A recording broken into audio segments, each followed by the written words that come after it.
We will afternoon session now. And is that the people outside? Ed, can you see if there's people outside and just ask them to come inside? I'm sorry? Having a meeting?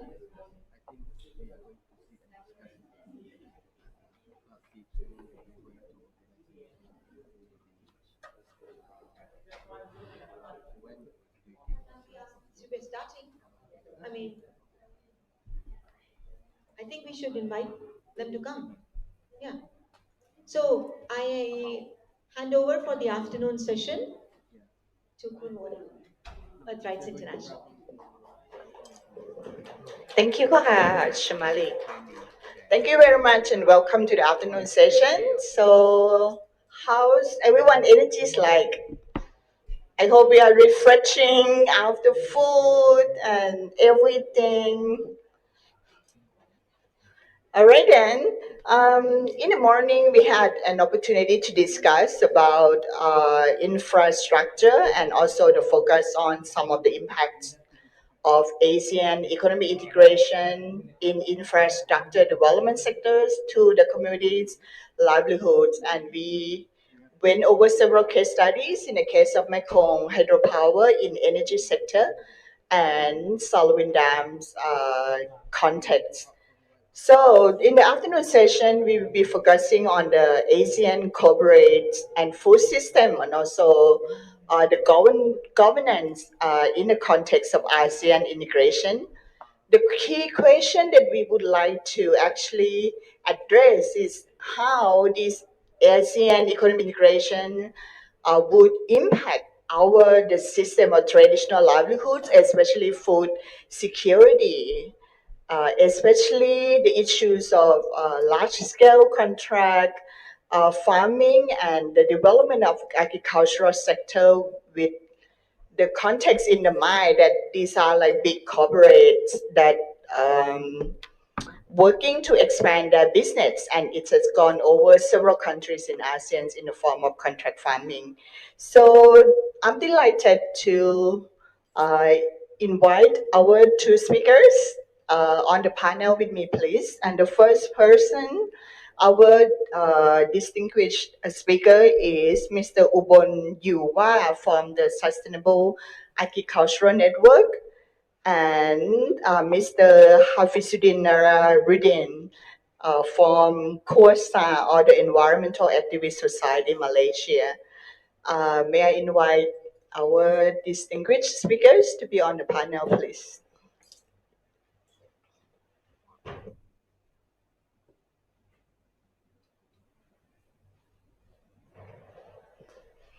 While we're about to set it up and get going, I would like to say that this session will be in English and some of the presentation will be in Thai. So those who need translation, please feel free to tune in the right channel.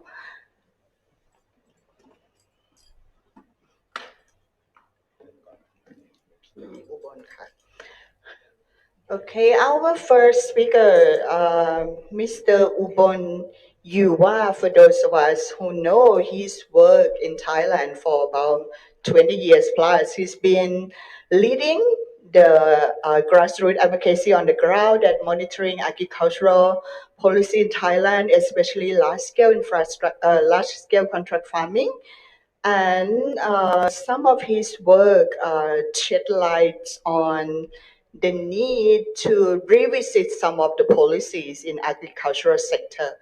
especially in the form of economic integration, large-scale investments. What's that mean to local livelihoods? Are the local communities getting anything out from this, like large-scale contract farming, or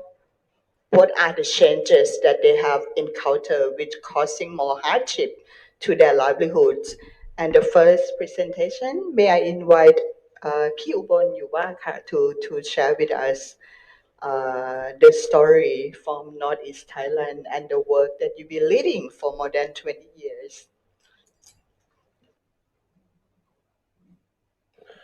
สวัสดีครับอาหารก็สำคัญมากนะครับแต่ว่าเชื่อเถอะคนซื้อเสื้อผ้ารถยนต์แล้วก็คอมพิวเตอร์เนี่ยจะหาข้อมูลมากกว่าการซื้ออาหารอย่างแน่นอนอาหารก็ซื้อได้ที่ไหนก็ซื้อไปกินส่งไปให้พออยู่ได้อันนี้น่าจะเป็นพฤติกรรมทั่วไปของผู้คนรวมทั้งตัวผมด้วยนะ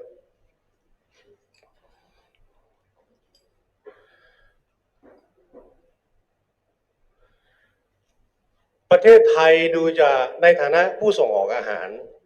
ประเทศผู้ส่งออกอาหารประเทศหนึ่งของโลกก็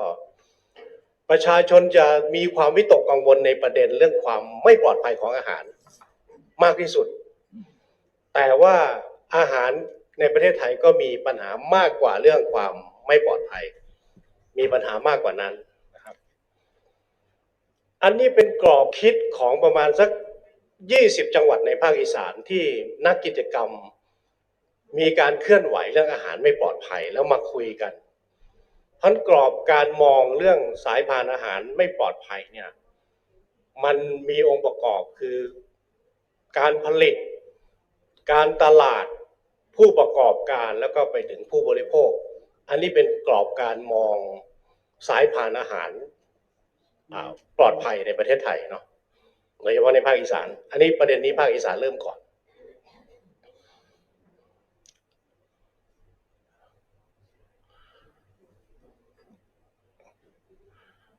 ไทยรู้จักบ้างก็ไม่รู้นอกจากไพลินพี่น้องลาวมีไหมห้องเนี่ยหมกฮวกครับอันนี้หมกฮวกกับแกงหน่อไม้ใส่จิ้งหรีดลูกกบลูกออสนี่ก็แกงหน่อไม้ดองใส่ฮวกใส่ลูกเขียดอันนี้ลูกของไพลินเนี่ยแกงเห็ดแล้วก็ปูนาไม้ละ20 บาทที่บ้านผมคือรูปที่ดูเนี่ยนี่คืออาหารที่ควรจะมีกินในฤดูนี้ไทยลาวกัมพูชาเมียนมาจะต้องมีสิ่งนี้กินในฤดูกาลนี้นี่คืออาหารที่ได้จากฐานทรัพยากรเป็นอาหารที่มาจากฐานทรัพยากรธรรมชาติ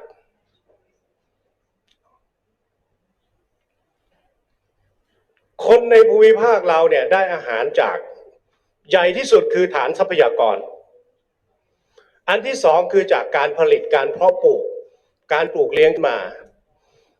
อันที่สามคือการตลาดซึ่งก็มีบทบาทมากขึ้นเรื่อยๆรวมทั้งการเคลื่อนย้ายอาหารในขอบเขตทั่วโลกขยะจากภูมิภาคหนึ่งมาเป็นอาหารของอีกภูมิภาคหนึ่งแล้วสุดท้ายคือฐานวัฒนธรรมซึ่งก็อ่อนตัวลงเรื่อยๆฐานการผลิตนะครับไอ้ฐานทรัพยากรอาหารจากฐานทรัพยากรเนี่ยจะมีความรุนแรงอย่างที่คุณพรพนาพูดไปแล้วก็คือว่าความรุนแรงในลาวกับในกัมพูชาเนี่ยเป็นความรุนแรงที่ซึ่งหน้าให้สัมปทานที่ดินให้สัมปทานจับปลาในตัวเลสาบเราเคยไปคุยกับชาวบ้านในหมู่บ้านที่เป็นแพเรือนแพที่อยู่ในตัวเลสาบนะแน่นอนเขามีอาชีพจับปลาคุยอยู่ชาวบ้านอยู่ที่โรงเรียนเสร็จแล้วก็มีเรือมา พร้อมกับปืน M16 เราต้องหยุดคุยกับชาวบ้านแล้วก็ทำท่าทำทางทำอย่างอื่นไปก่อนคือความรุนแรงในลาวในกัมพูชาเป็นความรุนแรงที่ซึ่งหน้ารัฐให้สัมปทานจับปลากับเอกชนในลาวรัฐให้สัมปทานตัดไม้ใหญ่แล้วยังไม่พอผมนึกว่าจะหยุดแล้วยังมีไม้เล็กอีกตอนนี้ก็คือมีบริษัทเวียดนามไปซื้อไม้ติ้วมาเผาถ่านไม้ติ้วให้พลังงานสูงแล้วบริษัทเกาหลีก็ขายมาทำตลาดถ่านชาวบ้านในพื้นที่บอกว่าเขาขายถ่านไปญี่ปุ่นเมื่อญี่ปุ่นซื้อถ่านไปย่างปลาไหลเหรออยู่ในห้องนี้มีทั้งคนเกาหลีคนญี่ปุ่นใช่ไหมคนเวียดนามมีหรือเปล่าชาวบ้านที่สวรรณเขตบอกว่าชาวบ้านตัดไม้ติ้วไปขายให้บริษัทเวียดนามเพื่อทำถ่านแล้วบริษัทเกาหลีเป็นคนทำตลาดถ่านขายถ่านแล้วถ่านเนี่ยสงสัยจะขายไปญี่ปุ่นเพราะว่าญี่ปุ่นใช้ถ่านย่างปลาไหลโอ้คือจากการตัดไม้ใหญ่แล้วยังตัดไม้เล็กอีกพี่น้องลาวจำนวนมากเนี่ยในชนบทเป็นชนเผ่าวิถีชีวิตของชนเผ่าคือดำรงชีพกับฐานทรัพยากรอิงอาศัยฐานทรัพยากรในการดำรงชีพเขาปลูกข้าวพืชผักอย่างอื่นแทบจะไม่อยู่ในความคุ้นชินที่จะเพาะปลูกเพราะว่าวิถีชีวิตคือการเก็บหาเพราะฉะนั้นเมื่อความอุดมสมบูรณ์ของทรัพยากรลดลงเนี่ยมันกระทบคุณภาพชีวิตมันเกิดความขาดแคลนของคนในพื้นที่ชนบทอย่างตรงไปตรงมาแต่ความรุนแรงในไทยเนี่ยเป็นความรุนแรงของเศรษฐกิจตลาดทุนนิยมที่มีความซับซ้อนความรุนแรงในไทยในฐานทรัพยากรอาหารเกิดขึ้นยังไง2 วันก่อนจะมาเนี่ยผมอยู่กับชาวบ้านเขื่อนหัวนาพอเขื่อนเก็บน้ำปุ๊บพื้นที่ไผ่ป่าไม่รู้กี่ร้อยไร่น้ำแช่ขังตายไปต่อหน้าต่อตาชาวบ้านกำลังจะถามหาว่าเขาจะไปหาไผ่กระซะเนี่ยได้ที่ไหนมาคืนมาปลูกในท้องถิ่นตัวเองนั่นหมายพื้นที่หน่อไม้มหาศาลมันหายไปกับโครงการพัฒนาของรัฐคือเขื่อนหัวนาในช่วงยางพาราบูมก็ส่งเสริมให้พี่น้องเปิดป่าแล้วก็ปลูกยางพาราการเปิดป่าแล้วก็ปลูกยางพาราก็คือการทำลายฐานทรัพยากรอาหารของชุมชนท้องถิ่นตอนนี้โรงงานน้ำตาล29 โรงกำลังได้รับอนุมัติจากรัฐบาลไปในพื้นที่ภาคอีสานที่สกลนครบ้านผู้ใหญ่ตูนโรงงานน้ำตาลต้องการพื้นที่ 400,000 ไร่เพื่อผลิตอ้อย 400,000 ไร่จะมาจากไหน 400,000 ไร่จะมาจากการเปิดป่าหัวนาป่าครอบครัวที่ยังพอมีอยู่ของชาวบ้านและพื้นที่ป่าสาธารณะด้วยนั่นหมายความว่าอุตสาหกรรมน้ำตาลกำลังไปแล้วก็จะส่งผลในการทำลายฐานทรัพยากรอาหารอันนี้คือความรุนแรงในประเทศไทยจะเป็นความรุนแรงของเศรษฐกิจทุนที่ลุกไปแย่งยึดทรัพยากรและมีความซับซ้อน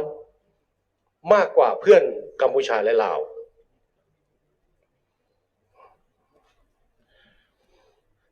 ฐานสุดท้ายฐานวัฒนธรรมเนี่ยมันอ่อนแอแต่ว่าไม่ใช่หมดไปนะครับยังมีอยู่ยังพอมีอยู่บ้างในชนบทบ้านผมหลังเก็บเกี่ยวบุญเดือนมีบุญเดือน3ชาวบ้านเอาข้าวมารวมกันแล้วบางหมู่บ้านให้คนจนไปกินหรือบางหมู่บ้านให้คนจนซื้อในราคาถูกให้ครอบครัวที่ขาดแคลนซื้อราคาถูกอันนี้ผมถือเป็นอาหารที่ได้จากฐานวัฒนธรรมแล้วเพื่อนที่ทำงานกับคนไร้บ้านในกรุงเทพเนี่ยบอกว่าคนไร้บ้านในกรุงเทพเนี่ยเขาจะมีโปรแกรมในการที่จะไปรับอาหารจากวัดแล้วก็ไปในวัดที่มีเทศกาลเทกระจาดหรือโรงทานคนไร้บ้านเขาจะมีปฏิทินที่เขาแลกกันแถวสนามหลวงว่าแถวหัวลำโพงว่าวัดไหนจะมีเทศโรงทานมีเทกระจาดแล้วเขาจะไปรับอาหารผมถือว่านี่คือการได้อาหารผ่านวัฒนธรรมซึ่งมันอ่อนแอแต่ว่ามันก็ยังไม่หมดไปครับ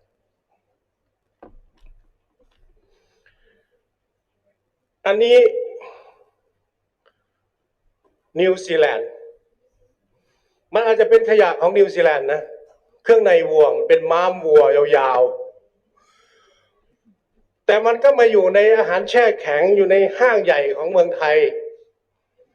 สงสัยคนชัยภูมิจะซื้อไปทำหม่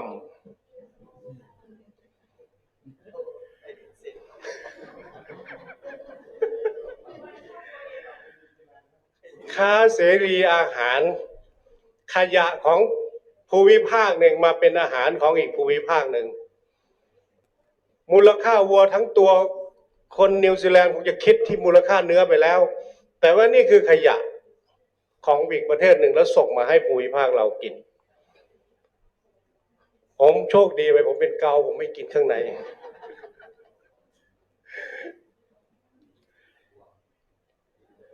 อันนี้นะครับเป็นของมุกดาหารนะคือสหกรณ์ผู้เลี้ยงวัวเนื้อของไทยก็พยายามจะเข้าไปมีส่วนในการตลาดเนื้อมีเนื้อหมักเสียบไม้ของมุกดาหารอยู่ด้วยก็เป็นมีประเทศไทยเริ่มมีสหกรณ์วัวเนื้อแบบฝรั่งที่กำแพงแสนที่ราชบุรีบ้านโป่งแล้วก็บริษัทนี้อยู่สหกรณ์แห่งนี้อยู่มุกดาหารแต่ว่ายากที่จะต่อสู้ปีนี้เป็นปีที่ภาษีนำเข้าเนื้อและวัวมีชีวิตจากออสเตรเลียเป็น0นะครับประเทศไทยทำข้อตกลง FTA กับออสเตรเลียตั้งแต่รัฐบาลคุณทักษิณแล้วครบกำหนดที่ทอดเวลาให้เกษตรกรปรับตัวถึงปีนี้ภาษีนำเข้าเนื้อและวัวมีชีวิตจะเป็น0เพราะฉะนั้นผมเป็นหนึ่งในเกษตรกรผู้เลี้ยงวัวที่จะต้องเผชิญชะตากรรมไม่รู้จะเอาตัวรอดยังไงมีคนแนะนำว่าต้องกลับไปเลี้ยงวัวพื้นบ้านที่มันกินหญ้าวัวทั้งบ้านผมเรียกวัวพันธุ์ขี้เลี้ยงเพื่อเอาขี้ไปทำปุ๋ยทำเพาะปลูกอย่างอื่นวัวพื้นบ้านนะครับอันนี้เป็นผลกระทบจากอาหารเป็นสินค้าแล้วเคลื่อนย้ายในข้อตกลงการค้าเสรี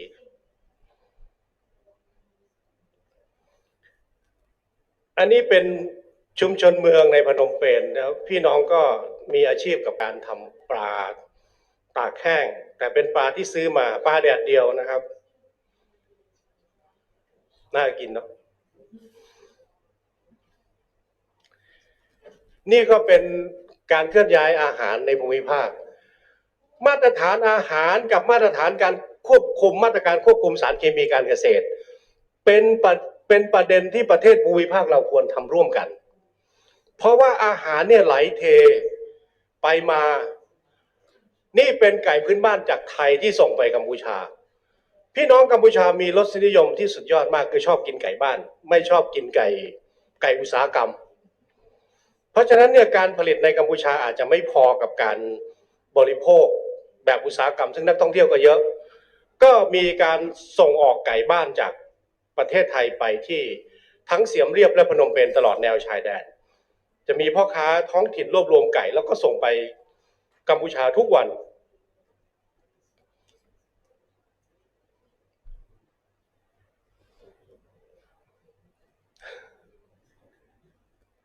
อันนี้เป็น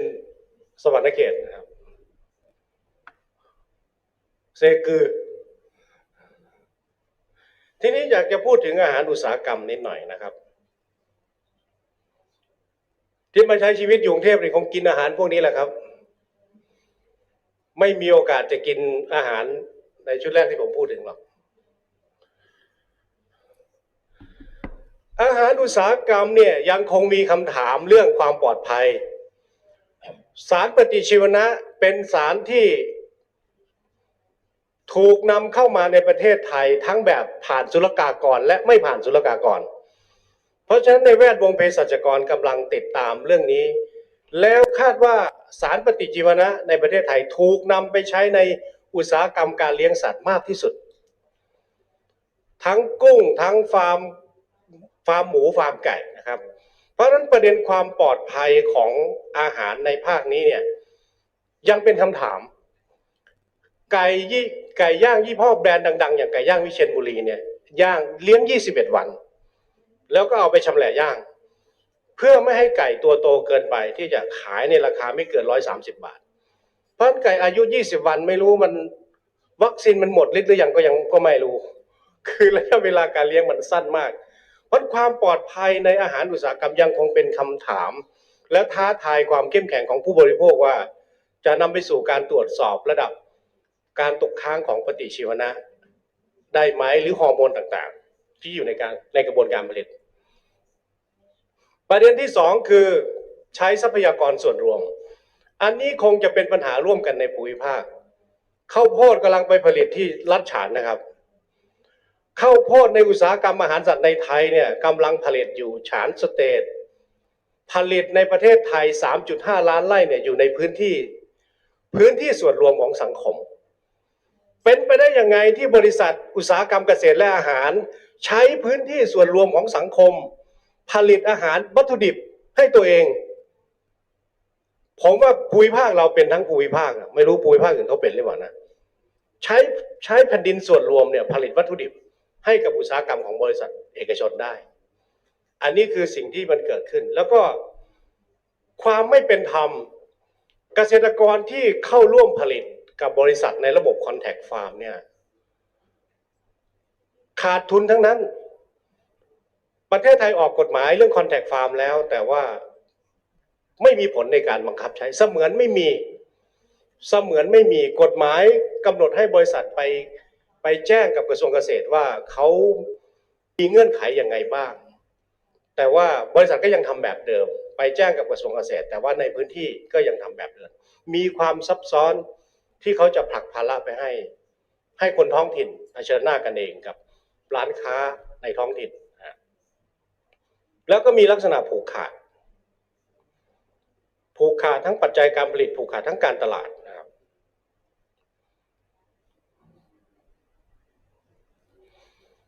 บริษัทนี้ในรายงานของบริษัทนี้บอกว่าเขามีผลิตภัณฑ์พร้อมรับประทานมากกว่า 1,000 รายการเบทาโกมีมากกว่า 1,000 รายการแต่เชื่อเถอะส่วนใหญ่มันมาจากเนื้อไก่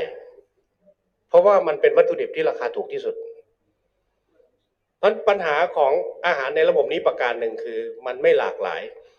อาจจะมีชื่อต่างๆมากมายมีชื่อลาบมีชื่อตามวัฒนธรรมเขาจะเอาชื่ออาหารตามวัฒนธรรมเนี่ยมาตั้งชื่อผลิตภัณฑ์แต่ว่ามันจะไม่มีจิตวิญญาณของอาหารทางวัฒนธรรมหรอกมันเป็นการขโมยชื่อทางวัฒนธรรมมาผลิตอาหารออกขายสุดท้ายผมมีข้อเสนออย่างนี้นะครับก็คือชุมชนท้องถิ่นเนี่ยปัญหาความไม่มั่นคงอาหารที่สำคัญคือมันเข้าไม่ถึงทรัพยากรเข้าไปใช้ไม่ได้ประเทศไทยก็มีปัญหาเรื่องนี้ผมเนี่ยเคยเห็นอุทยานจับชาวบ้านนี้จับหน่อไม้นะครับชาวบ้านไปหาหน่อไม้มาในเขตรักษาพันธุ์สัตว์ป่าซับลังกาแล้วเจ้าหน้าที่อุทยานก็เอาหน่อไม้ที่ชาวบ้านหามาเททิ้งเรารถไถย่ำทิ้งในไทยเนี่ยจะมีปัญหาเรื่อง food access เรื่องการเข้าไม่ถึงอาหารเนี่ยจากระเบียบกฎหมายนะครับแต่ว่าในเพื่อนบ้านหลายประเทศอาจจะมีปัญหาเรื่องการให้สัมปทานการแย่งชิงโดยตรงจากให้สัมปทานพื้นที่ข้อที่สองก็คือว่าชุมชนควรจะต้องได้รับการสนับสนุนให้ผลิตอาหารให้พอเลี้ยงตัวเองไม่ใช่เจตนาที่จะค้าขายอาหารในวันที่ประเทศไทยนำเข้ากระเทียมจากจีนในวันที่ฝางชัยประการจังหวัดเชียงใหม่ยังปลูกกระเทียมอยู่เนี่ยกระเทียมจีนกิโลละ25 บาทเองในวันนี้กระเทียมจีนเมื่อชาวบ้านฝางและชัยประการเลิกปลูกกระเทียมราคากระเทียมจีนก็ขึ้นมาสูงเท่ากับกระเทียมไทยมันทำลายการผลิตในท้องถิ่นประเด็นที่3คือบริษัทอุตสาหกรรมเกษตรจะต้องรับผิดชอบต่อความเสื่อมโทรมของสิ่งแวดล้อมท้องถิ่นอุตสาหกรรมน้ำตาลเนี่ยไม่รับผิดชอบต่อความเสื่อมทรุดของพื้นที่การเพาะปลูกเลยอาหารไม่มีพื้นที่ป่าถูกทำลายมลพิษตกค้างบริษัทน้ำตาลอุตสาหกรรมน้ำตาลไม่ต้องรับผิดชอบอะไรเลยเป็นคนท้องถิ่นทั้งนั้นที่จะต้องแบกรับผลกระทบเหล่านี้เพราะฉะนั้นสิ่งความเสื่อมโทรมเหล่านี้จะต้องถูกนำมาคิดเป็นต้นทุนที่บริษัทจะต้องรับผิดชอบต่อความเสื่อมโทรมของสิ่งแวดล้อมท้องถิ่นและประเด็นสุดท้ายผมคิดว่าประเทศไทยก็มาถึงกัมพูชาก็น่าจะมาถึงจุดนี้เหมือนกันคือการคุ้มครองพื้นที่เกษตรกรรมการคุ้มครองพื้นที่เกษตรกรรมเนี่ยเราเสนอตั้งแต่ชุมนุม99 วันร่วมกับสมัชชาคนจนประเทศไทยก็มีคนเห็นด้วยเยอะอยู่นะครับโดยเฉพาะข้าราชการบางส่วนก็เห็นด้วยแต่ว่าถ้าพื้นที่ไหนที่จะคุ้มครองเป็นพื้นที่เกษตรกรรมเนี่ย ราคาที่ดินจะต่ำลงนะครับเจ้าของที่ดินในบริเวณนั้นอาจจะไม่ชอบแต่จริงๆการคุ้มครองพื้นที่เกษตรกรรมเนี่ยสามารถจะน่าจะทำได้ด้วยความสมัครใจโดยมีแรงจูงใจอย่างอื่นที่จะ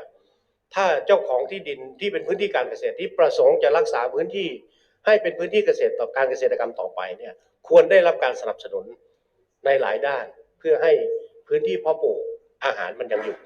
ครับผมขอบคุณครับขอบคุณมากค่ะพี่อุบลค่ะสนุกทุกครั้งค่ะที่ได้ฟังเรื่องราวที่พี่เล่าให้ฟังเกี่ยวกับอาหารนะคะ I'm always excited hearing the stories about food when Pewbon told stories, and this is fun to come across a lot of your favorite dishes. Maybe who like mushroom soup in the room. This is fantastic, right? It's one of my best friend favorite food. Who likes ho mok huat? This is very traditional local. This is like a small frog, gop ใช่ไหมคะ Look up, yes, and what you call them, the son and the daughters of the frog, the fingerlings, yes. And we love it in food. Traditional food are so unique, and it's part of our culture in ASEAN regions. Each of the region would have your own unique and specific food. What about one day this area that you access to food have been converted into some other areas that cause problems, which you can't access to food.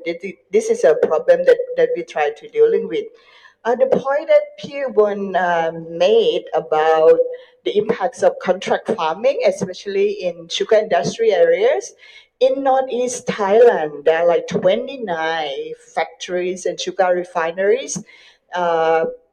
29 projects have been approved in order to produce sugar for exports to other countries and to domestic consumption all over Thailand. And this announcement had come up, and without any consultation with the local communities. On top of that, these projects are located in the area where food access to the communities and traditional livelihoods are possible. But one day, the links has been cut. What is the access to the food if all the sugar industries are located in that area? What the other points that he has highlighted is that because of some of the regional agreements, such as free trade agreement that allow zero tax import export. That's why in the context of Thailand, you've seen a number of export of meat coming into the area or other products coming in which competing with the way in which local communities are relying on food which is local and simple. It's your favorite dishes. You can't, one day we can't have access to this food any longer. The other point that's quite fascinating to me, P. Ubon challenge, our food safe. Do we know that our food safe enough when relying on two leading agri-business company production of food such as meat and chicken in Thailand? But at the border area, sometimes chicken, we love free range chicken because it's so fascinating. It's authentic food. But how come suddenly we're relying on the industrial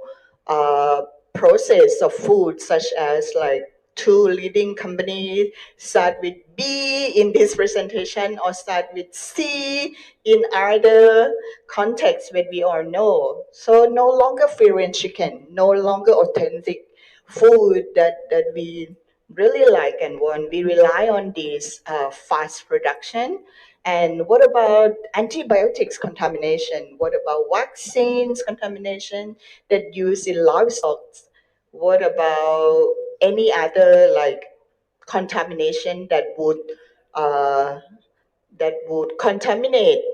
and to our human health? This is a challenge question. So I think at this session we're quite lucky that we have two amazing presenters with us today. I think we have time at this point, which I would like to invite maybe two questions before we start the next presentation and our maybe Q&A later. Anyone want to ask any question, share your passion about food with Ubon and anything? Two questions? No? Or should we move on? Are you happy with the food stories? Okay, thank you very much ค่ะขอบคุณมากค่ะพี่อุบลค่ะ Our next presenter, I'm delighted to um, introduce Mr. Hafizudin Nasarudin, which is the leader of KUASA in Malaysia. This is the Environmental Activist Society working to protect the Malaysian forest. And the work of KUASA has been leading in the international media arena and the local media context about using social media in advocating for the forest protection. Other work that we have known from KUASA is about training, the use of, training legal context with the communities and the purpose of forest protection. What we will hear from Hafizudin today is about food security, forest, and community work. May I invite you to speak, please? Thank you. Good afternoon, ladies and gentlemen. Firstly, I would like to say thank you for the organizer for giving me the opportunities to share about our story back in Malaysia, which is today I will share about the issues of forest degradation, its impact to the food security, and our works with the community, which is focus on the community who living near or in the forest in Malaysia. But before I begin the main topic, my presentation will be divided into 5 sections, which is started with introduction and background of Malaysian forest, which is very special and how it can be used by the communities to sustain their livelihood. And secondly, about the reality of deforestation and forest degradation in Malaysia is two different things, because deforestation is the reducing of forest in terms of quantity and forest degradation in terms of quality, and the threat to food security from the forest degradation, and lastly about our experience in empowering the forest community. And lastly, we will talk about the discussion and conclusion about this topic. But before I begin, if you can see from the slide, this is some picture about Malaysian forest, which is for me very special, because most of the Malaysian forest is a tropical forest, which is very, even though our country is like a small country, and our forest is not so big as the Amazon, like Indonesia or South Africa, but the density of the wildlife is very high. And the forest is very special in giving sustaining the livelihood of Malaysian people. I can conclude that the specialness of our forest, it is estimated to be around 130 million year old, which is older than Amazon forest. And one of the most important thing is that Malaysia is one of the top 12 country which is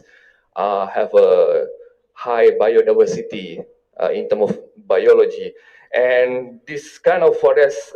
having so much species, we have about 15,000 of different flower plants, and we have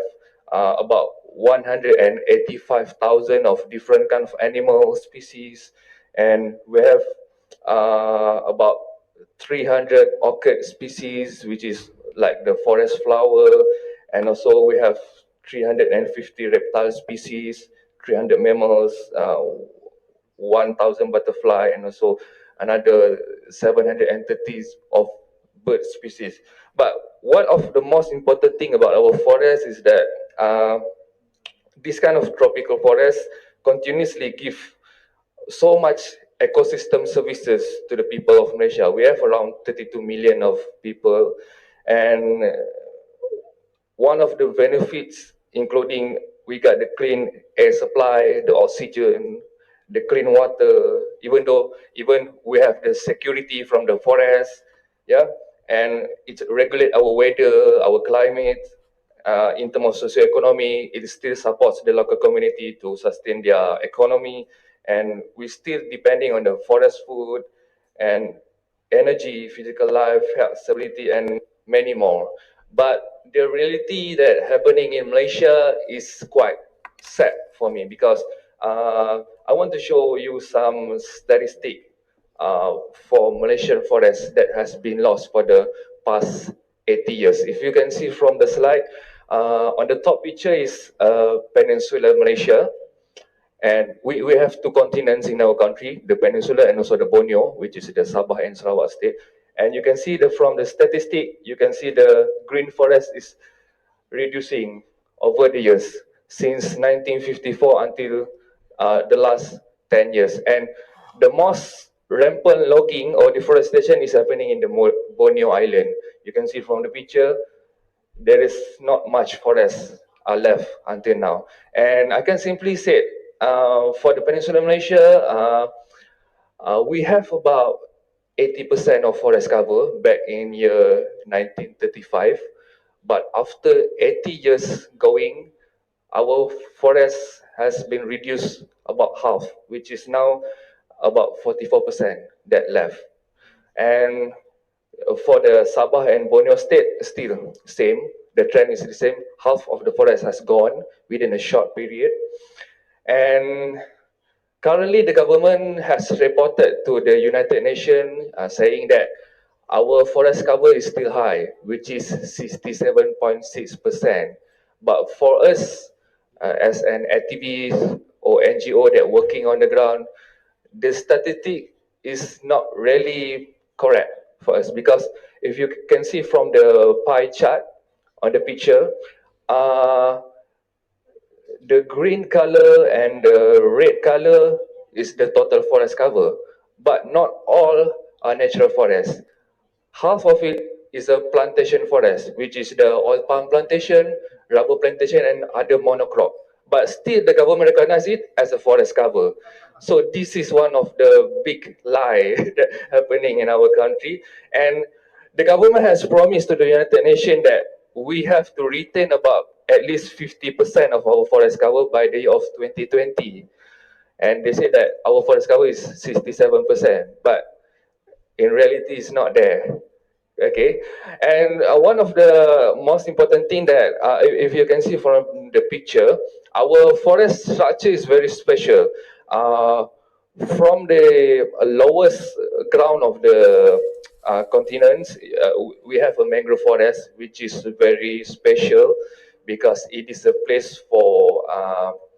seafood or marine habitat. All the fishes, the crabs, the shell species is breeding there, and the local fishermen is really depending on the mangrove forest. And when, if you see from the landscape up until the hill, we have so many large timber trees, and most of the indigenous people living near to the mountainous area. And one of the most important thing that we have to protect the forest in Malaysia is that our landscape is more to mountainous area. It's not very flat land. So most of the forest area is a mountainous area. So we have a lot of catchment area which provide a clean water supply, especially for agriculture and human livelihood. And this is one some of the important of forest in Malaysia, like I mentioned before. Okay, this is the statistic. And what are the factors that make our forest lost in the past 80 years? Because before the British handed out our country for our locals to, before the independence, our forest is still in a very good condition. But after the industrial revolution and agricultural revolution, uh, one of the most important factors that make our forest to be lost is the opening of oil palm plantation. Because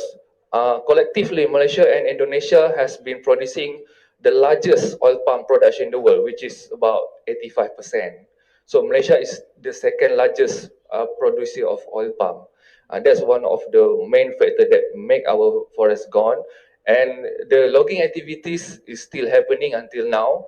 even though majority of our forest has been zoned as a forest reserve forest, but it's not really reserve. It still can be open for logging project, for quarrying, mining, and also opening of plantation, if you can see from the picture. And this is an example of projects that happen in our forest. This is like general pictures, and also the opening of road and highway that makes the habitat of the wildlife to be divided, and most of our wildlife can be killed by the road, kill, hit by car, hit by lorry. And also one of the main thing that destroy our mangrove forest is the aquaculture project, the opening of large scale of shrimp farming and also fish farming. Okay, I will start with some case study about how the forest or the deforestation in Malaysia have affects the food security in our country. We started with the lowest ground first, which is the mangrove forest. This is a picture of mangrove forest in Malaysia, the typical picture. And up until now, I can simply say that the forest, mangrove forest cover in our country is not very much. We only have about 2.5% only of mangrove forest. And this mangrove forest has been threatened by a lot of development activities, especially the opening of aquaculture project and mixed kind of development. Okay, this is an example of shrimp pond farming, where they cut off everything, they dig up the soil and put the pond for shrimp farming or cultivation. This is another example. If you go to the coastal area of Peninsular Malaysia, you can see this all along the coastal. And this is the complaint made by the local people. He said that this is a local fisherman. He said that all of the water resource, the seafood resource has gone because the mangrove forest has been totally cleared for this kind of farming. This is another indigenous fisherman. And this is a typical landscape of our mangrove nowadays. If you open the Google Earth, you can see there is not much mangrove forest that still intact or still left in the coastal area of Malaysia. But the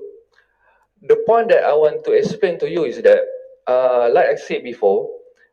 this mangrove forest is very special ecosystem. It sustains the habitat for the fishes,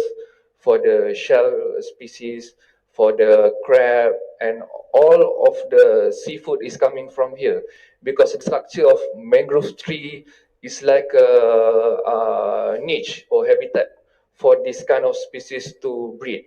So after the species has matured enough, it will go to the sea. But what happened now is the seafood resource is reducing. The local fishermen always complaining that there is,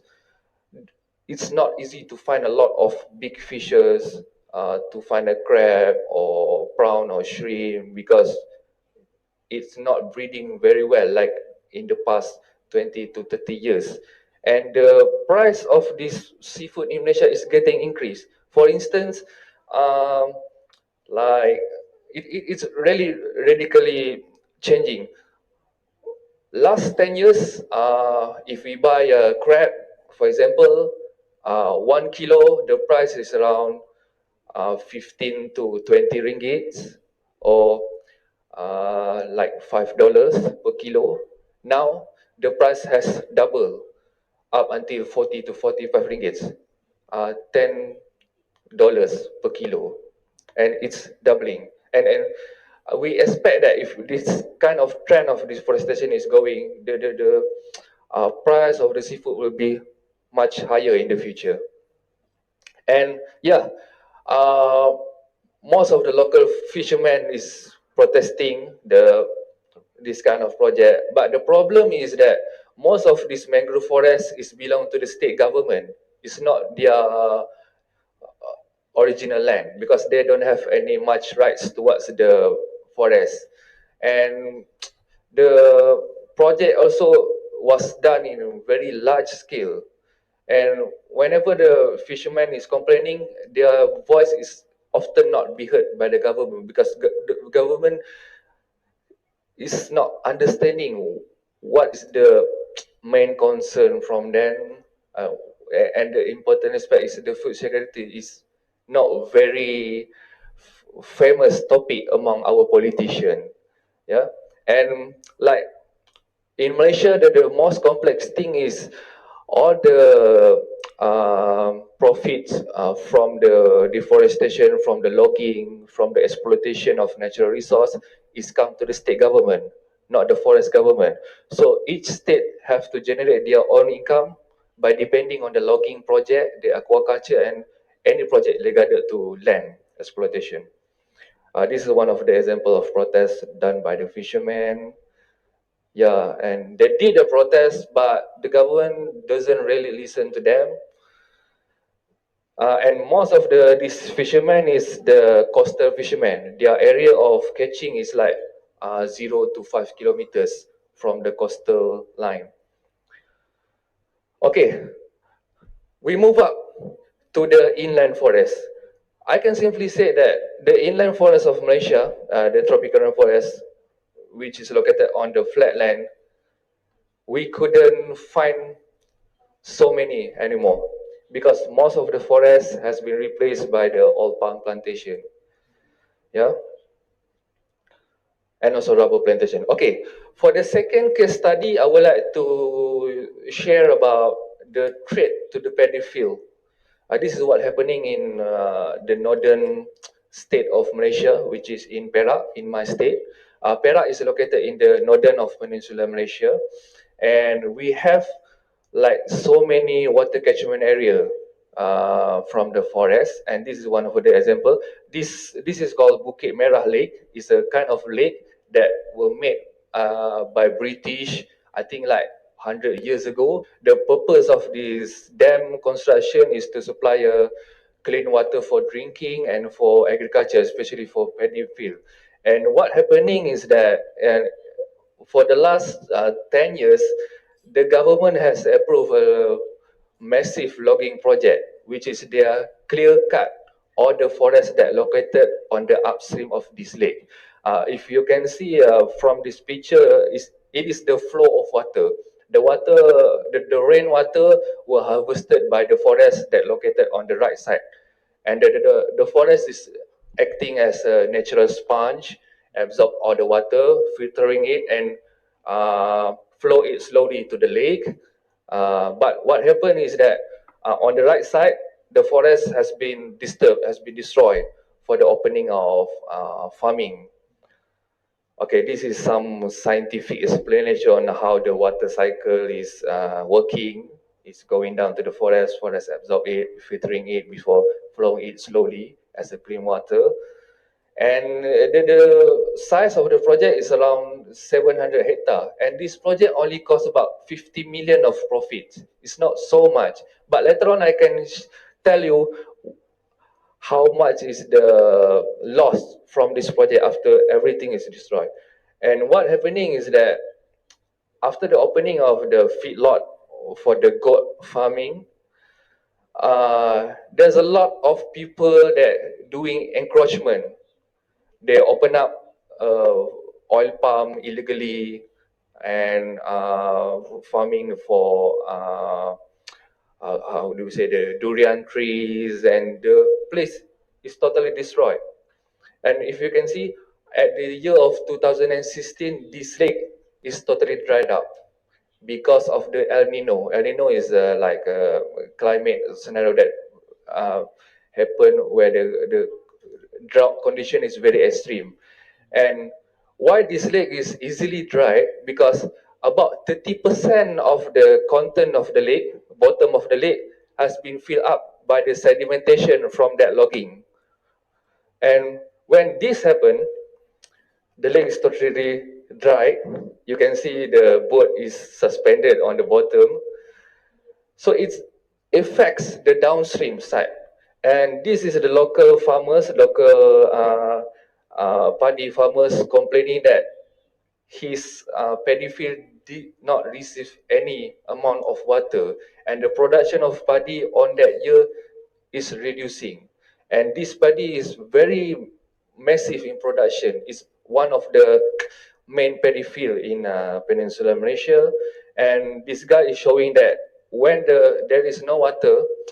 only wheat trees are growing. There is no paddy at all, and it's not easy to harvest this kind of thing. And also, when during the heavy rainfall, they have to open up the dam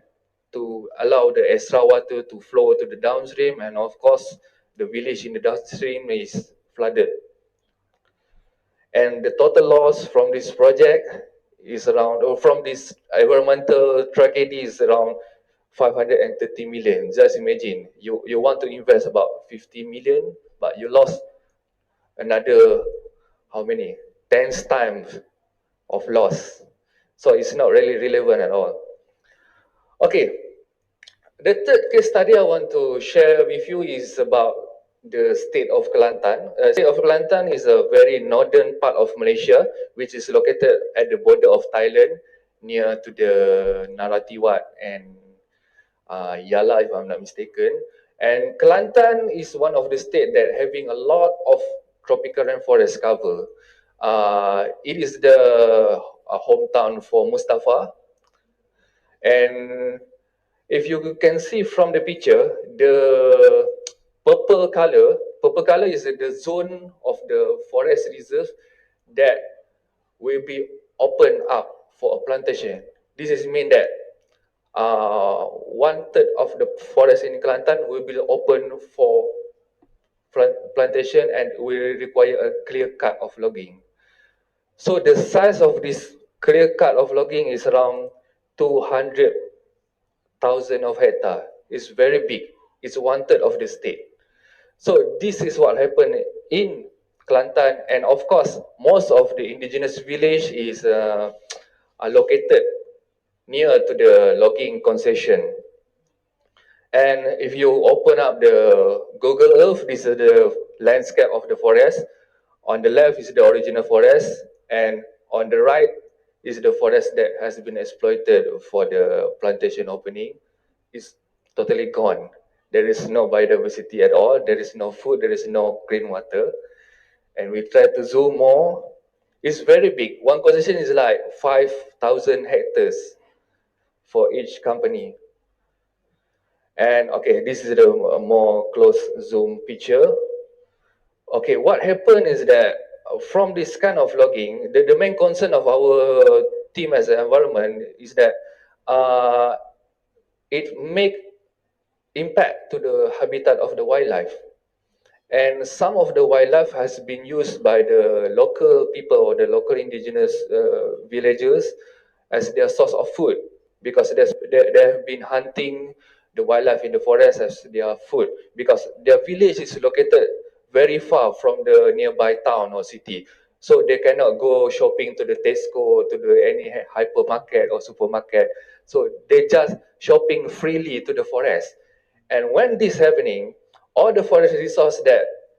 depended by them in the previous 1,000 years has gone. So they don't have any much foods left.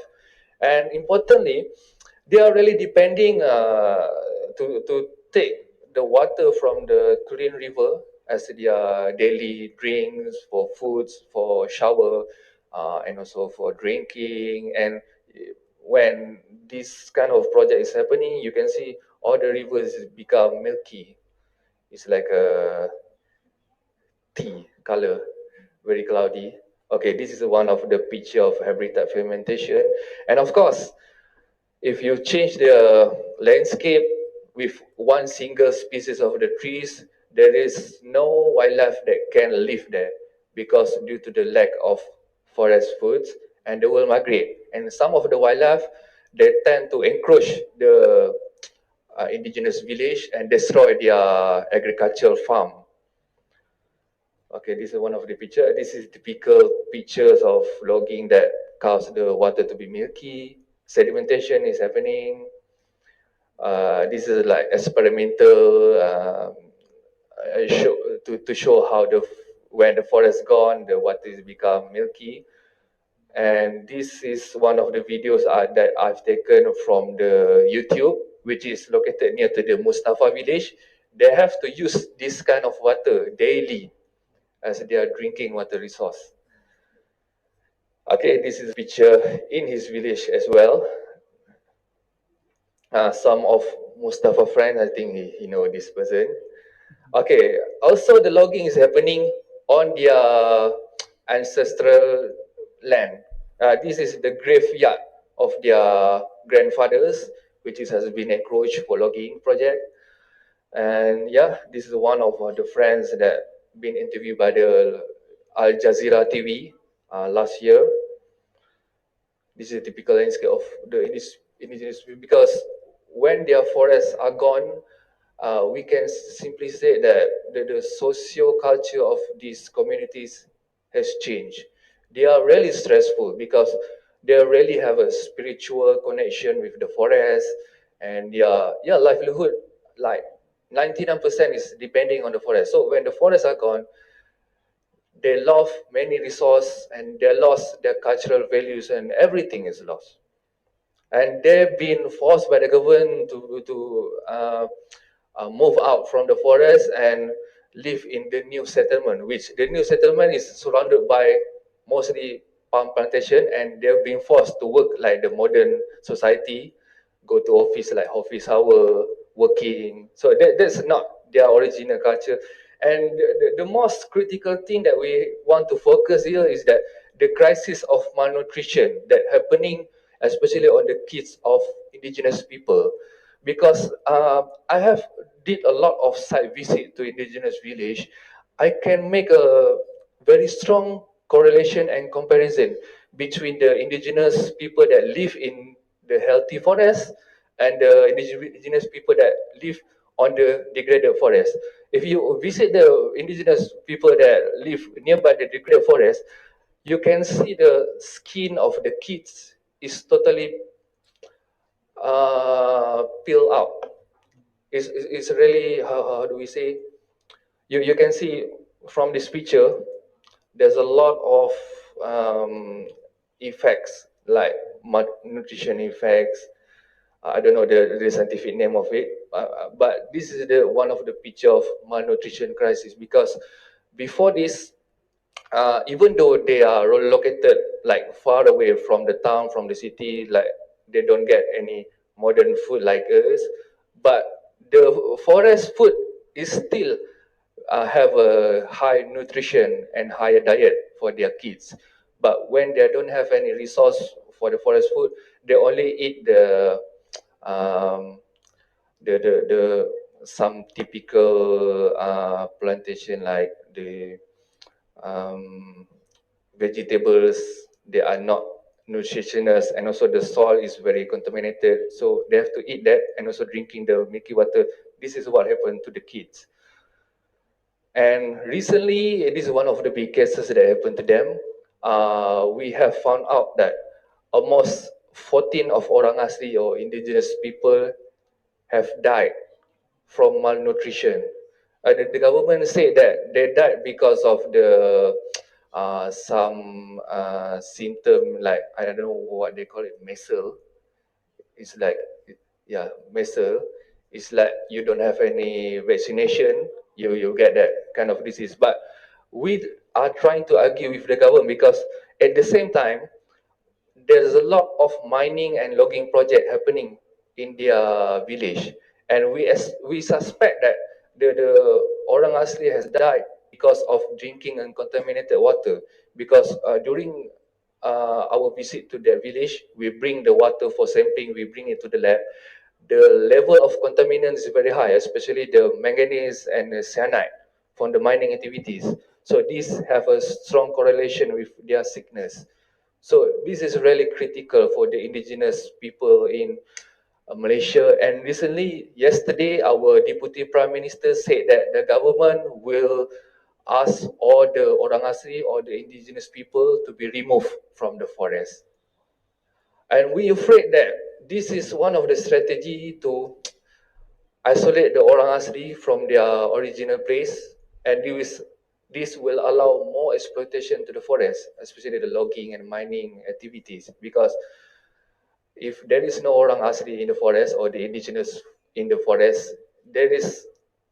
nobody want to fight the deforestation in Malaysia, because they are the one who living there for thousands of years. Okay, and this is one of the reason for the poverty and malnutrition in the orang asli community, especially the relocation to camp, because they are get stressful and their surrounding environment is not really sustain their livelihood. The protein sources has been destroyed by the logging and pollution of rivers, and also a lot of things that happen to them. And they are really one of the most marginalized community in Malaysia. Usually, our people is talking about poverty that happening in South Africa, in some Middle East country, but they tend to close their eyes when it's happening to our local indigenous people. Okay, this is the blockade made by the indigenous people. They have to rise up to protect the forest, because this has threat their life. This is the housewife, and this is the logic: when you destroy the forest, the flood will happen, and it's not stopped until that.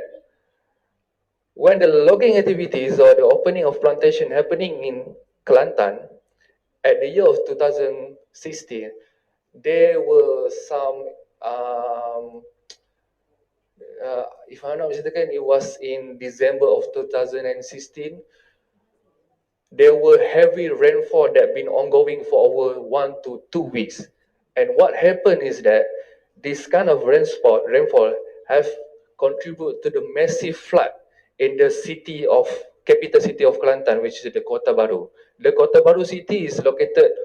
at the downstream of the Kelantan River. So the upstream of the Kelantan River is from their village. So when you lock that village, all the sedimentation and flooding goes into the lower ground. And you can see from the picture, the city is totally lost. This is cool. The water is reached up until second story. This is some of the village near to the city. Yeah, and also the main bridge connecting from the city to the Mustafa town has been collapsed due to the timber that were cut down, hitting the bridge. And you can see this is a petrol station. It's totally immersed by the water. I think it's like 3 to 5 meters, if I'm not mistaken. It's really deep. And about 1 billion were lost from this kind of environmental degradation. And I think around 250,000 of people has been displaced from their residence. And this is a statistic that specify the loss of economy that happening. And what I can simply say that a lot of people has been affected from this tragedy. Okay, lastly, this is still under our research, because Malaysia is one of the consumers of the rice.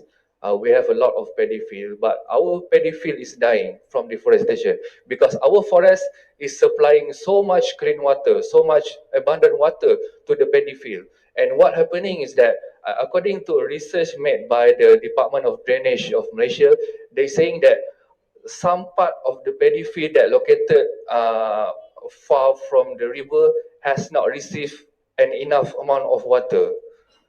So they say that about 20% of our production, paddy production, can be reduced because of the degradation of the forest. Because the river water is getting shallow, because it has been filled by the sedimentation from the logging activities, and we afraid that this will be the biggest threat for the food security in Malaysia, because we only produce about 70% of rice. The other 30% we imported it from Thailand and also Vietnam. So we don't have any extra margin for our paddy production. And if this happen, maybe our production of paddy can be reduced down until 50 to 60%, we don't know. But this is happening. And you can see what happened is that every of the big river in Malaysia, they have a big water catchment, and the government still approve a logging that happening on the water catchment. This is for example. This forest is just located just beside the dam that been used to irrigate the paddy field. One of the biggest paddy field in Peninsular Malaysia, which is in the Kedah state. And what happening is that there is so much rampant logging happening in the surrounding areas. Okay, I have a short time. I try to make it fast. Okay, this is some of the picture that look. The lake is dried up, dam is dried up from the logging. This is the logging that happening in the surrounding areas. This is the comparison from the years of 2016 and 2017. And yeah, news also saying that logging of Ulu-Moda Forest is the water catchment area for the paddy field, might affect the rice farmers in Kedah and even the whole Peninsular Malaysia. Okay, there's some of the case study that can relate between the deforestation and food security in Malaysia. But lastly, I would like to share a little bit about our stories in engaging with the local communities on how to fight the deforestation. So our approach is more on training and giving them education on their rights towards their forest rights. Because most of the communities, they only appear to the media, appear to the public, complaining about their issues after the logging has happened. So we are trying to training them to fight the deforestation since the beginning, on like how to documenting their issues, how to make the report, how to make the memorandum, and how to gazette their forest as a protection of forest. And that's one of our tactic. Okay, and we have some advocacy works with them. Some of their issue we bring out to the media, and also we bring them for protest and action. And also lastly, we did conduct a mapping program for the local communities to map their territorial so that they can bring the map to the court to fight the logging or the plantation company. And this is one of the very successful tactics because we have some winning cases in 2016 where the local indigenous people managed to summon the company and stop the logging, and they managed to protect about 9,300 hectares of their forest. So that's one of our successful stories. And in the future, I'm currently doing a very special book. This is called the the guideline how to monitor our forest, and I soon expect it will be finished by this August. And when this book finish, I will distribute it to the communities because I have a date here. Okay, and hopefully I can use this book to train the community to learn more about the technical things in our forest advocacy. And okay, that's it from me. Thank you everyone for listening, and hopefully, yeah, if you have any questions, just give me. Thank you very much. I'm fascinated by the stories actually for the very strong connection between the environment, the changes, and how that impact our food system, to how the local communities and indigenous communities are fighting against like greedy corporates in logging sector who are trying to grab their lands, and there are a lot of issues on the grounds, and even like enforced evicted them out from their own land, which customary rights are respected. This is great stories. From this, thank you for sharing. This is very holistic view through several case studies. And the message that got out is that when the environmental change, especially the mangrove system, where is it the habitats for example, marine animals, which is our food. When change happen or the mangrove system are damaged or encroached because of any reasons, there are impact to our food system. That's the message. The other level of message is that oil palm plantations and rubber plantations are actually to biggest threats to our natural resource right now. And the situation is really intense in the context of Malaysia, forests, and also similar to other countries in ASEAN countries. And we are fighting the similar issues, land grabbing, forests that traditional that we have are converted and couldn't be like changed in or changed into the original condition any longer because of these biggest threats.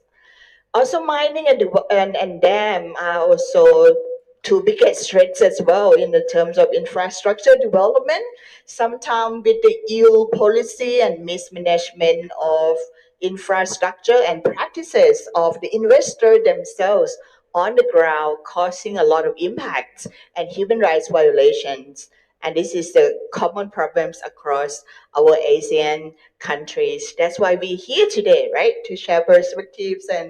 and thank you for sharing for both presenters. And I'm learning a lot, and hopefully we'll take some key messages into further discussions and even our statement to our leaders. You have to do something to protect our natural resources. Now I would like to open for intervention or question, please. Or if you have any like passion to share with our two distinguished speakers, please, we have 5 minutes. Yes, please, Gary. Question for P. Ubon. So in your presentation, you talked about how this food issue, it's a regional issue. It's happening, and you gave examples not only in Thailand but in Cambodia. And you, towards the end, you had some sort of recommendations or suggestions. I was wondering if you could elaborate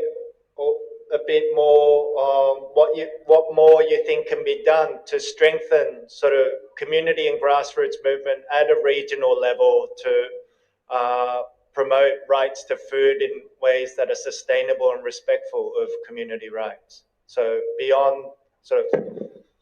what can be done at regional level in Mekong or ASEAN, what are some ideas that can help bring these voices and strength at a regional level?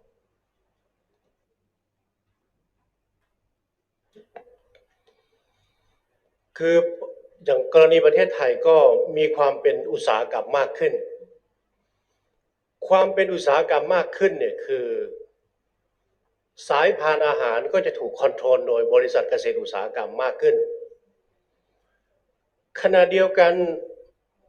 อาหารท้องถิ่นที่ปลอดภัยยังคงเป็นโอกาสทางเศรษฐกิจของชุมชนท้องถิ่นอยู่เพราะเวลานี้รูปธรรมที่มันขยายตัวในพื้นที่อย่างค่อนข้างเร็วก็คือว่าการมีกลุ่มชาวบ้านที่ทำเกษตรอินทรีย์เกษตรปลอดภัยแล้วเกิดตลาดนัดท้องถิ่นที่กระจายไปทั่วอันนี้เป็นรูปธรรมที่ยืนยันว่านโยบายของรัฐไทยเองก็เริ่มเปิดที่จะให้อาหารปลอดภัยเข้าไปอยู่ในครัวของโรงพยาบาลหรือแม้แต่เรือนจำบางแห่งก็มีความก้าวหน้าที่จะไปซื้ออาหารโดยตรงจากองค์กรเกษตรกรการสร้างดีมานด์โดยเฉพาะดีมานด์ของภาครัฐซึ่งผู้บริโภคเชิงสถาบันก็คือโรงพยาบาลโรงเรียนเป็นดีมานด์ที่จะไปสร้างการผลิตที่ปลอดภัยได้อันนี้เป็นสิ่งที่ควรจะร่วมกันสร้างขึ้นถ้าดีมานด์ของภาครัฐการจัดซื้อของโรงเรียนโรงพยาบาลหรือหน่วยราชการเจาะจงที่จะซื้อผลผลิตอาหารที่ปลอดภัยโดยตรงจากองค์กรเกษตรกรมันจะกระตุ้นการผลิตขณะเดียวกันก็ต้องสร้างพื้นที่ตลาดอาหารปลอดภัยในแต่ละเมืองมันจะทำให้ผู้บริโภคเข้าถึงอาหารปลอดภัยแล้วตลาดท้องถิ่นเหล่านั้นก็จะส่งผลในการไปกระตุ้นการผลิตที่หลากหลายอาหารอุตสาหกรรมจะมีข้อจำกัดคือมันจะไม่หลากหลายแม้ว่าจะตั้งชื่อมากมายว่าเบอร์เกอร์ลาบหมูมีชื่ออะไรมากมายแต่ เชื่อเถอะส่วนใหญ่มันจะทำจากเนื้อไก่ขนาดลูกชิ้นที่เขียนว่าลูกชิ้นหมูยังทำจากเนื้อไก่ลูกชิ้นหมูใน7-Elevenทำจากเนื้อไก่ให้รู้ด้วยนะครับให้อ่านให้ชัดว่าเขาทำจากเนื้อไก่มูลนิธิผู้บริโภคถามไปที่บริษัทเจริญโภคภัณฑ์ว่าทำไมคุณลูกชิ้นหมูคุณใช้เนื้อไก่สูงในเปอร์เซ็นต์ที่สูงมาเขาบอกว่าลูกชิ้นที่ใช้เนื้อไก่อร่อยกว่าแล้วงานของพี่อุบลที่เป็นเกี่ยวกับการสร้างเครือข่ายภาคประชาสังคมด้วยแล้วก็ให้ชาวบ้านลุกขึ้นมาต่อสู้เพื่อปกป้องสิ่งเหล่านี้ที่เรามีเนี่ยสามารถขยายผลไประดับภูมิภาคได้ยังไงบ้างคะรูปธรรมเรื่องที่เป็นรูปธรรมที่ทำอยู่เราทำเรื่องหลักที่เราทำอยู่เรื่องหนึ่งคือเรื่องพันธุกรรมครับตอนนี้เรื่องพันธุกรรมท้องถิ่นเนี่ยมีเน็ตเวิร์กกันไปทั้งประเทศในเครือข่ายเกษตรทางเลือกภาคอีสานมีข้าวพื้นบ้านของไทยอยู่ในมือเราสัก300 สายพันธุ์แล้วก็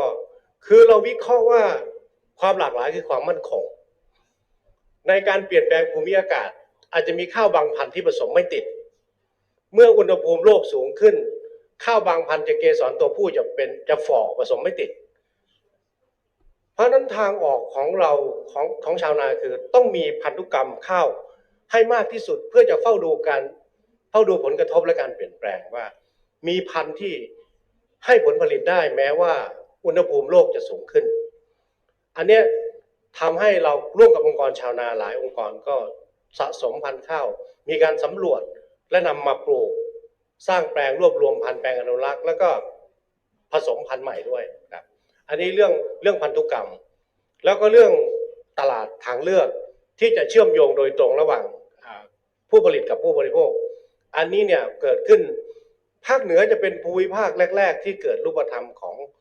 กลุ่มผู้ผลิตเชื่อมโยงกับผู้บริโภคแล้วมันก็ขยายตัวมาที่ภาคอีสานแล้วก็ภาคกลางเวลานี้เนี่ยก็มีกลุ่มที่ไปทำตลาดนัดสีเขียวในเมืองและเชื่อมโยงการขายกับโรงพยาบาลได้ในขอบเขตหลายจังหวัดครับที่ทำได้คือสร้างดีมานด์ขึ้นมาเนาะให้มาเข้าถึงอาหารท้องถิ่นพวกนี้ชาวบ้านก็จะได้ผลิตแล้วก็หลีกเลี่ยงอาหารอุตสาหกรรมพวกนั้นไปใช่ไหมคะ More question yes please ขอถามพี่อุบลนะคะเป็นภาษาไทยนะคะค่ะร่มจาก UN นะคะในบริบทของเรื่องการต่อต้านภาวะโลกร้อนเนี่ยดูเหมือนนโยบายของรัฐบาลเนี่ยค่อนข้างจะสนับสนุนการลงทุนกับพวกพลังงานทดแทนพวกไบโอฟูเอลพวกนี้ค่ะโรงไฟฟ้าชีวมวลทีนี้อยากจะถามพี่อุบลว่าการที่รัฐสนับสนุนอุตสาหกรรมพวกนี้ค่ะโรงไฟฟ้าชีวมวลพวกกากพลังงานชานอ้อยอะไรอย่างเงี้ยส่งผลกระทบกับความมั่นคงทางอาหารยังไงบ้างคะ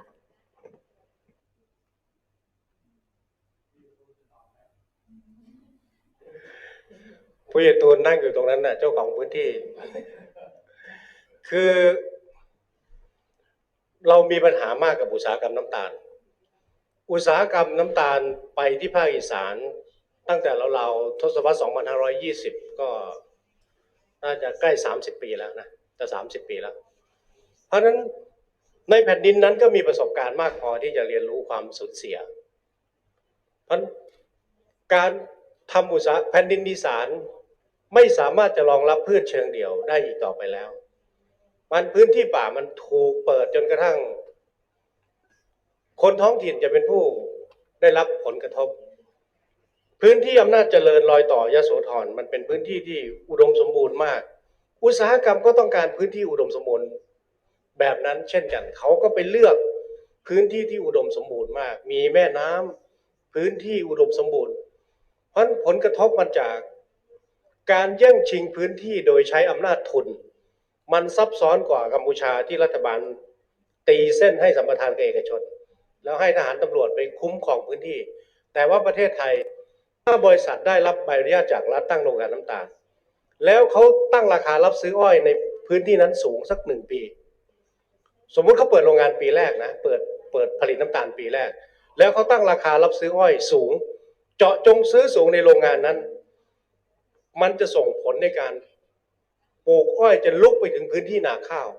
เขาจะจัดตั้งกลไกการส่งเสริมไปถึงกำนันผู้ใหญ่บ้านไปถึงเจ้าหน้าที่อบต.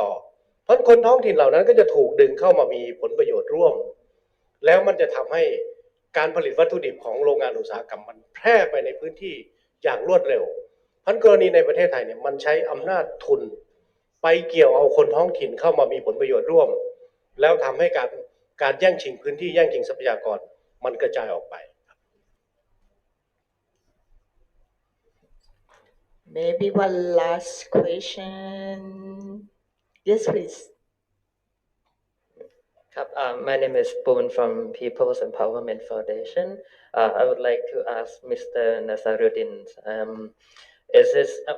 very interested in the stories of the Orang Asli. And what I've heard in Thailand is that in Thailand, we used to have quite a few numbers of Orang Asli in Yala and Narathiwat province. They were living in the Harabara forest. But nowadays, the numbers of the Orang Asli has decreased to only like a few hundreds. And many of them have migrated across the border to the forest of Malaysia in Kelantan and Kedah. And the reason they move is that what I've heard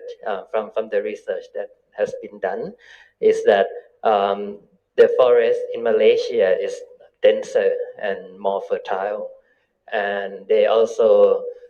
somehow receive a better treatment from the government of Malaysia comparing to the Thai government. So that's what I've heard. So it's very interesting to hear story from another side of the border. And my question is that what is the scale of the impact of deforestation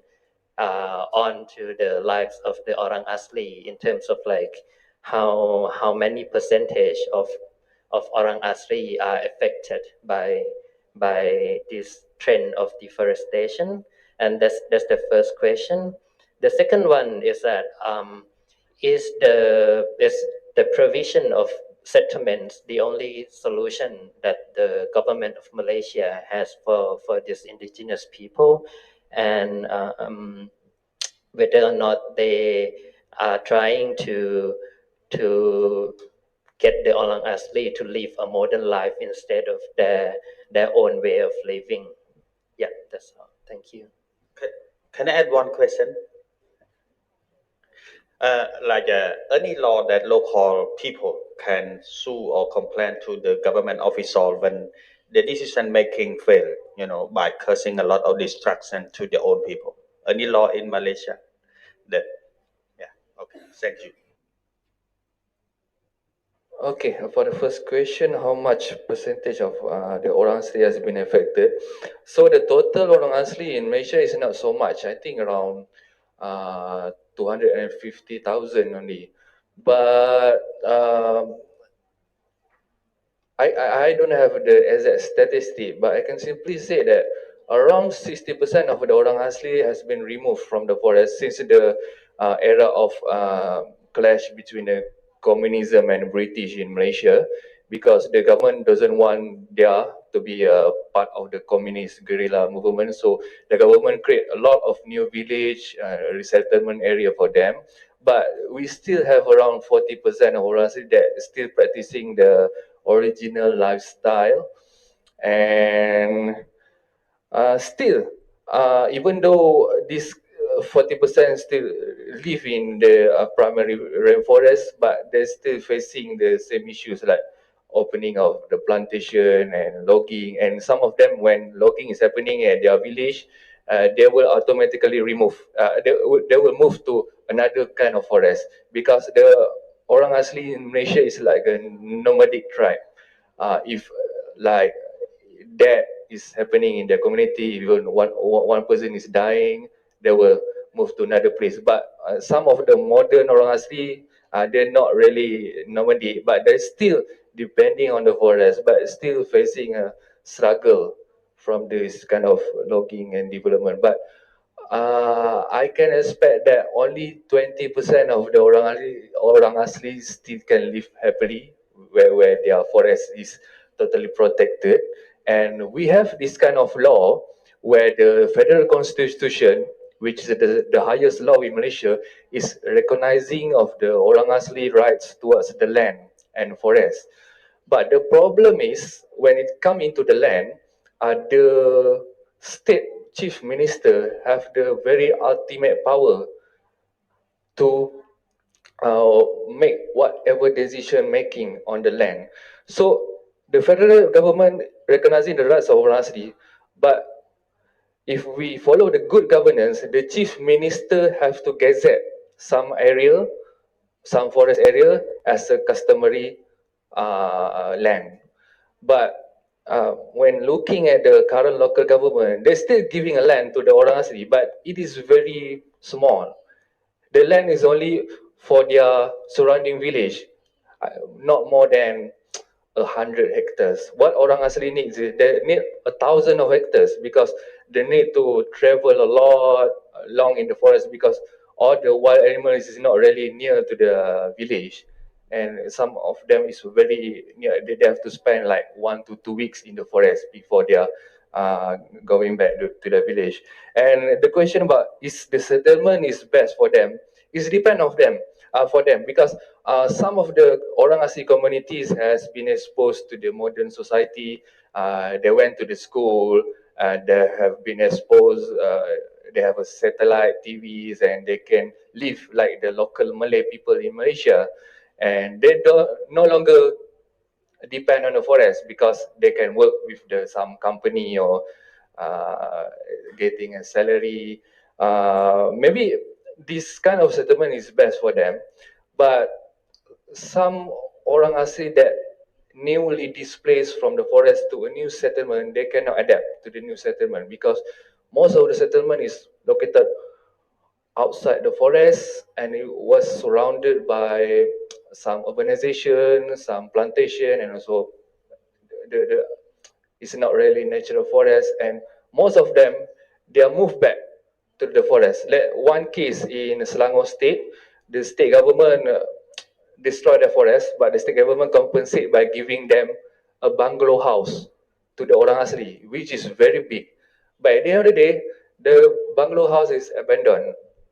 They move back to the forest in the. And lastly, is there any law that protect their rights? Yes, there is a law that according to the federal constitution, but the question is depend to the chief minister of the state because he have the power to gazette the land for them. And now I cannot see that there is strong commitment by the chief minister to gazette the land for them because if they are gazette the land for the orang asli, the state government can no longer do a logging or some exploitation to that forest. Yeah. Thank you very much. It is fascinating stories that I come across, and I would like to learn more. Maybe we invite opportunity to share with you later during the break.